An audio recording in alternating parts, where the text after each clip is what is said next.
We're dealing with a lot of methamphetamine. How would you describe your life? Chaos. Ah. Yeah. My head felt like it was getting cooked, and he's just full of rage and full of, you're on fire. Once they get to that rawness core of who they are and what's happened, then you start to install health and well-being. Tēnā rā koutou katoa, nau mai huri mai ki, ka huri te tai. Where we look at the effects of methamphetamine on the planet. Watching services come through, I wish that I had that. This is the first time I've actually been able to have control of my life. I need to do something. I can't just let my nephews and nieces suffer, you know. Kia ora rā te whānau whānui, koutou mai huri mai ina ki tēnei wāhi kōrero, our podcast. Te hau kainga, this is us, this is me, this is Nix. Yes, kia ora. It's been good, eh? It's been awesome. It's going to get better though, because we've got Moana here, tēnā ke koe Moana. Kia ora. And before we start, I want to thank you so much for my iriwai seeds, my piri seeds. I'm overjoyed. You're a teacher. All right. Tell me how long, tell me where, tell me about what you do. Tell us, sorry. Okay, well, I am a teacher, but I actually just finished teaching. Yesterday was my last Wow. day for Te Kura Kaupapa Māori o Kaikohe. Do they know? They do know. Yeah, or did you just Officially, walk? that was our last kura day. Ah. So I've been there at the kura for 12 years. Oh, that's Well, huge. close to 12 years. And Yeah. then before that, worked for co-education across New Zealand. And Right. then Northland College, Kaikohe Wow. West School. Yeah, Wow. Damn. pretty much. Brought up in Manurewa, moved to the north to Kaikohe. Engari noko nei koe? Tō Ai, noho whakapapa? kianga, Yeah. ai, te māhurihure, Oh, ai yeah. tū te auru. Yeah. Ai. Yeah. Before we get into things, what are you going to do? Well, we grow a lot of piru, so I'm hoping to give a bit of headspace to that mahi with Yeah. my partner. And I'm going to do a little bit of mahi in Kaikohe te kotaitanga Oh, e Mahi Ka Trust. Yeah, So yeah. we offer a few work-ready programs and things Yeah. like that, and just need to build the space. Yeah. You know, Nix, because I'm so much older than you, one of the So very much. stop it, naughty, is that our people, way back when were really interested in education. And the church, the marae and the schools were centres of communities, eh? What's my segue? You're seeing our communities through the eyes of our tamariki. What's it like out there, and what's it like with regard to this ngārara P? I have been thinking about that, reflecting a little bit. Just thinking about how I've been working in a kura kaupapa Māori environment for so long. All you have to see the positivity or the opportunities for students. And then if we don't have them, we don't have that many opportunities. And a lot of people will say that in Kaikohe. But you have to create them somehow. Right. Or you have to open students' eyes to the opportunities in the world. So that's what I've tried to do in the last so many years. Yeah. But, I've been thinking about how someone might tell you that there is the ngārara in the home. Yeah. And you don't have those open sort of conversations because it's not something that we openly talk about. Right. And kids are busy being kids. Yeah, that's right. But I just heard that some students were interviewed, and if they spoke about that, They were here yesterday, and they were saying that when they went to school, it was their escape from Yeah. their reality and their normal, which was at home. Both parents were on it. And we kind of tried to ask if when they got to school, how did their peers feel? Did their peers know? And they said that their peers were going through the same thing. And that when we all came to school, that's the last thing we wanted to talk about was what was going on at home, because at school that was our, the way that we can get away from what was happening in the home. Some normality, eh? Yeah. They spoke about normality and safety and that. And really, as a teacher, you've got to take that on board and say, wow, that's cool. Yeah. We're doing something right, it is cool, but it is also quite sad to hear Totally. that we haven't had those open conversations with our students about what actually is going on in their homes. Yeah. I mean, and for me, I'm thinking, heck, I should have known that. You know, how could you support, or how do you? I don't know. We don't get this sort of formal training either to ask. How do you ask? Yeah. Is everything okay at home? What's going on and at home for you that you want to share about? And like you've said, they don't want to share about it. Yeah. That's it. Yeah. The other thing too that we've been talking to a lot of our manuhiri, if you're going to enter into those conversations, and I respect your qualifications as an educator, but you need to know what you're doing and talking about it when it comes to meth. Yeah. You know, so it can be a can of worms, eh? I don't know how many times I've gone online just to have a look at just any information about any sorts of drugs, really, Yeah. so that, you know, I can either read the symptoms or see the symptoms, Yeah, or just know how to help. yeah, But then, you know, you sort of get stuck in doing your job, Yeah, the yeah. day job, which is, or the core mahi of yeah. what you do. The there, machine working goes like on, eh? that. The education machine. Yeah. We had a fella that we've interviewed as well, and he was saying that 5 and 6 there was drugs and alcohol in his home. 7, by the age of 7, he had to go out and find food, steal it, do whatever. By the age of 9, fully addicted to weed. By the age of 10, fully addicted to methamphetamine. Yeah, How crazy is that, eh? very crazy. Mm. I mean, I can't even speak from experience Yeah. about whether I would know that that's actually happening. Yeah, Because yeah. Killed up. I probably don't see those sorts of signs, and I haven't, Yeah. to be honest, in the schools that I've worked in. Yeah, But it does sadden me if it is happening and our kids are having to cover up.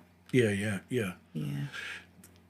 Meth is impacting communities. Do you see, and I appreciate what you've already told us, but what is the wairua of the community through the eyes of our tamariki, do you think? Well, I can speak for my kids, Yeah.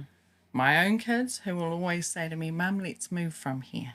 You know, why are we still here? We need to get out of this community. My son, 17 years old, bit of a gangster, I think, but like he'll say to me, Mum, I can't even drive up the road without someone signalling to me to come and have a fight. And Yeah. of course I'm going to stop and have a fight. Yeah, yeah, So I'm just like, what? You know, sometimes I feel a little bit blindshotted. yeah, yeah, yeah. Blindshotted, is that a word? I don't It know is if that's now. right, but It is now. blindsided, whatever, It's a new from the side. dial. Yeah, To blown. wake up to some of the realities that our kids are actually facing or experiencing Yeah, in town, like some stuff that I don't really understand or haven't seen yeah, myself. yeah, But when my kids tell me, Mum, there's nothing here, oh, you don't want to hang out with them, you don't want him hanging, or you, like Yeah. my girl saying, you don't want her brother hanging out with him, so and so, Yeah. like this, and I'm like, why is that? Then then I just sit and I'll be thinking in my head, how do I approach this? yeah, And like, I'm a teacher, I should bloody know how to talk to people and ask about troubles going on, or how do I have a hard conversation with someone to say, are you feeding my son meth? Or something like that, you know? Yeah, and I don't know. So I've been going online yeah, to have a look. yeah, Yeah. yeah, And reading through a few pages, and, you know, where they say seek professional advice. And I'm like, okay, where from? yeah, I don't actually know. yeah, Yeah, and I haven't really had the time either to reach out to try and find any Yeah. agencies. That yeah. sort of- Because you're in the middle of doing what you do. yeah, Yeah, but yeah, it's for me. I'm going, okay, Moana, bust that little positive bubble for a moment. that's And a find out. Yeah, but that's a survival mechanism too. Yeah. I wouldn't be too harsh on Yeah. oneself because you're looking for the potential and the positivity in our kids. I would like my kids' teachers to have that attitude. You know. I just had this great question and I've just lost it. I don't like to come from a deficit sort of position Yeah. either, to assume that things are going on. Yeah. But then it's like, well, unless you sort of dig a little bit deeper, Yeah. get a bit more nosier, and find out. Yeah, so I mean, for me personally right now, I suspect that I have whānau members who are using. Yeah. and I'm sort of just reading through symptoms online and things like that and go, oh, but actually I think that's just normal for some of my relations or you know, but it's like... Okay. That fella's been a bit porangi for a while. Yeah. Hey, will you leave? Will you listen to your kids? You know, that's an impactful thing for a kid to say. Yeah. And it actually shows a real level of intelligence too for your boy to say that. And awareness. Yeah, this is not a good place for me. Yeah. Will I leave? Army. Yeah, well, I've been trying to get him into the forces, but will I leave? No, I won't leave. This is our home. Yeah, cool. And I've been brought up here for a while. My parents are still here. I don't think my parents would want to leave. Yeah. So why would I leave? And I guess that's why I'm trying to stay positive in everything we do, like finding the energy to create some opportunities too. Yeah. Yeah, just thinking about it like that. It's hard, because I'm recently thinking of bringing my whānau up Yay! north. But then there's a lot of things that I have to take into consideration. I've got teenagers Yeah. as well. And it's hard. So Yeah, it is hard. it's probably the same hard for you thinking about leaving Yeah. as it is for me to be here and talking about all of this and what's going on in the communities, and then I'm going to uplift mine and bring mine to, up this way to what's happening up here. I don't know. Yeah. Hey, did you say... Oh, no, you did say what school you were at. Yeah. Or you were at Yeah. till yesterday. Yesterday. How much involvement does the school have in... Because, I've seen a lot of schools in that Māori space who are not just schools of information, they're part of the community. Is that still happening in those communities? Does school still play that role in those communities? I say we have to, because we've got numbers, hundreds of kids that come through the school every day. So Monday to Friday, we've got 200 and something tamariki that we're working with. Yeah. We also managed to pukinga the North Tech campus at Nafa. So as a kura, so we've been working in a couple of spaces. So area school and then like a tertiary institute. So it's quite good to see a bit of a blend, like working with adults and then students working alongside adults, which I thought was fabulous. For the last 3 years, actually, we've been doing that. But, we have to be like a hub. And when we have events, we have great turnouts to events, kapahakas, plus the sports, everything like that. Yeah. And whānau like to support their tamariki, so I would say we are a hub. There are probably other hubs as well that bring people together. But, whether... we sort of do tend to stick to ourselves being a Kura Kaupapa Māori, and you try to work with the other schools too, but there's heaps of logistics around that, timetabling, all those sorts of things. The reo, protecting the reo, so we try to just engage with people who can actually speak Māori to our kids, or respond, so it's like, there's quite a few things to think about. Okay, here we go. Yeah, Te okay. reo. Ngā mahi Māori, tikanga, e rā momo mea. Aye. Can that be a safety barrier for our kids? If they have, because I think even for me, when I have turned in the past to drinking too much, there's been a void, okay? So I've leant over there. I've always believed, and I may be wrong, I'm not a teacher, but I've always believed if you know who you are, if you belong to something bigger than yourselves, te iwi Māori and all those things, do you think that gives you some resilience? Because I wonder how many, sorry I interrupted, I wonder how many people who take pee are from that Kura Kaupapa area.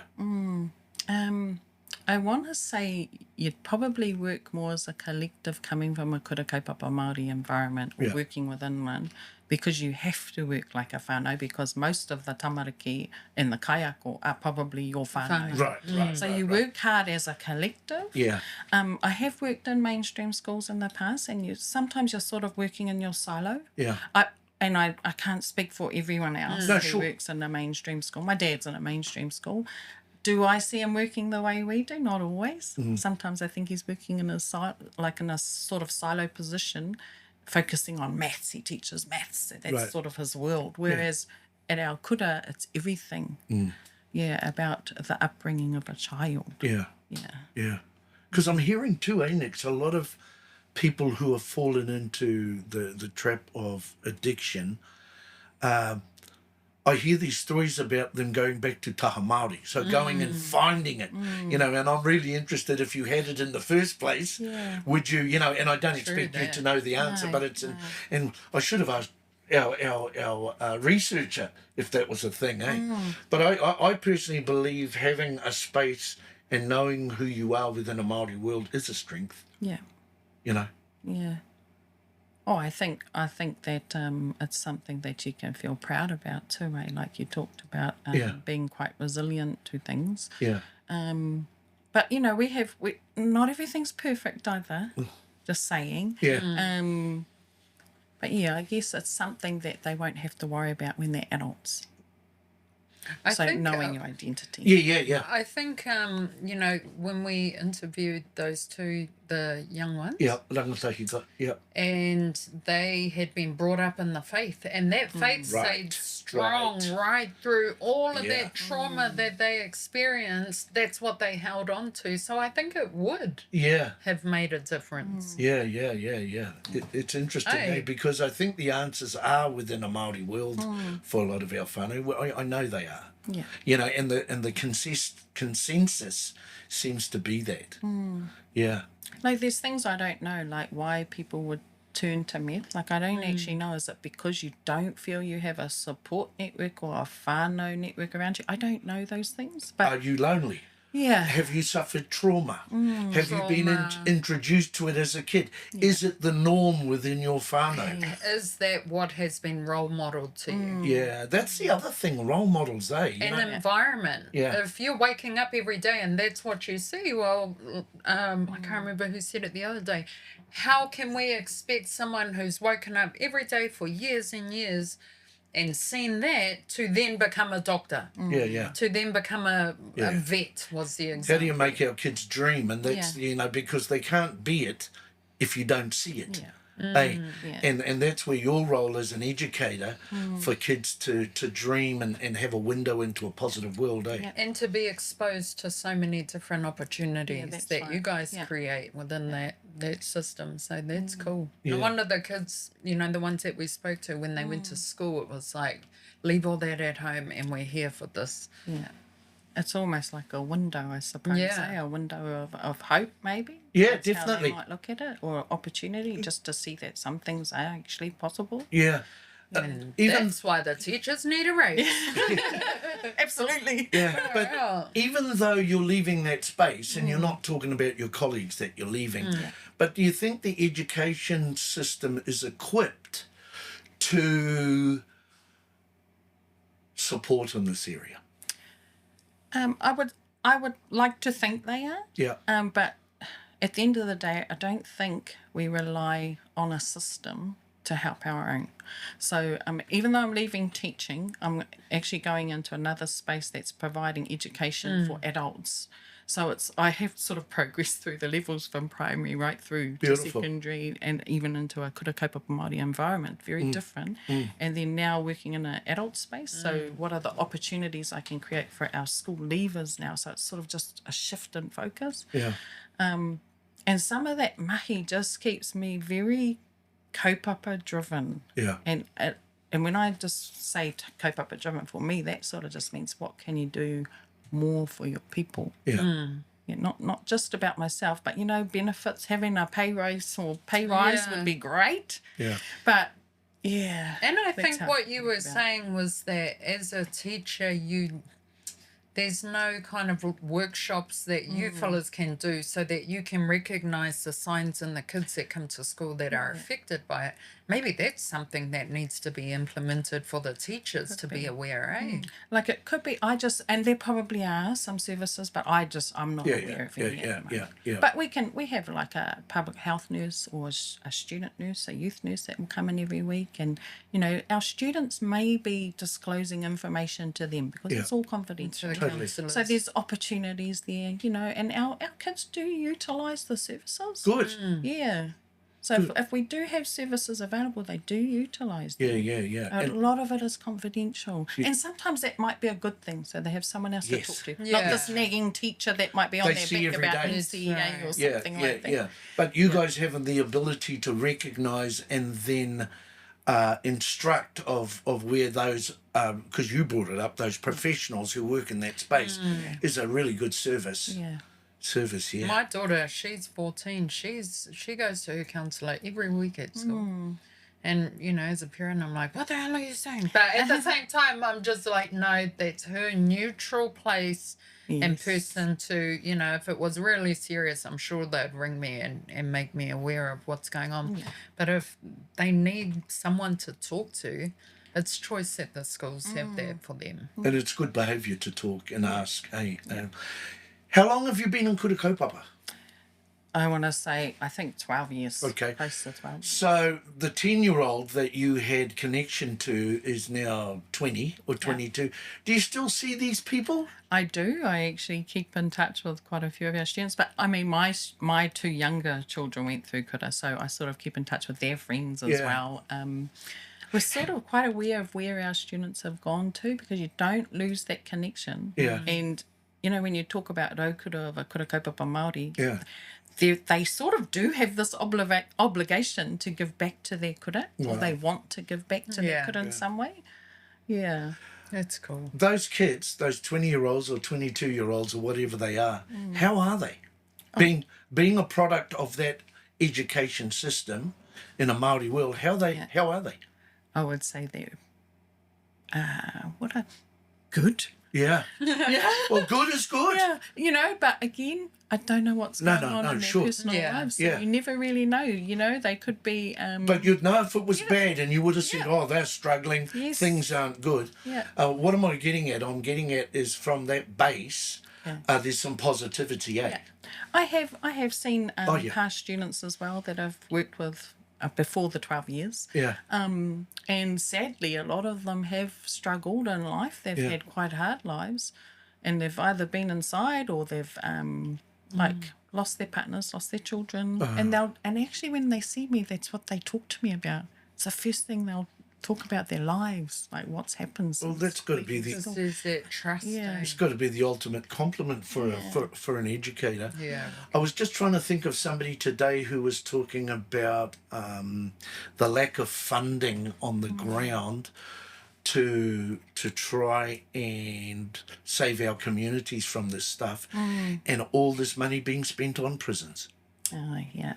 Porangi. Yeah. Yes. And it's been going like that for years. It's a reactive action to it's that whole ambulance at the bottom of the cliff. Oh, now there's no more ambulances in Hokianga. You have to walk. Yeah, I broke my leg while you walked to the hospital. I was just thinking about, how Kaikohe is sometimes identified as a place of high users. I don't even know how to describe it properly, but We know what you're saying. yeah. So I guess one of my concerns would be that even as a Kura Kaupapa Māori, we don't have many services coming to approach us to say that they're offering some sort of support for students who may be experiencing these things in their homes. I mean, we have our youth nurse and she's fabulous, but she only has time to see us one day a week.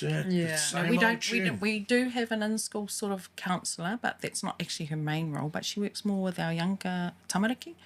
But it's interesting, just thinking about coming to this hui with you both. Like I've been thinking, well, actually, am I aware of anything else in the community? I'm aware of someone who's running an event out in Tahike soon, Angel Harding. Yeah. I can't remember the dates. I should have promoted that for you. But it was just to raise awareness.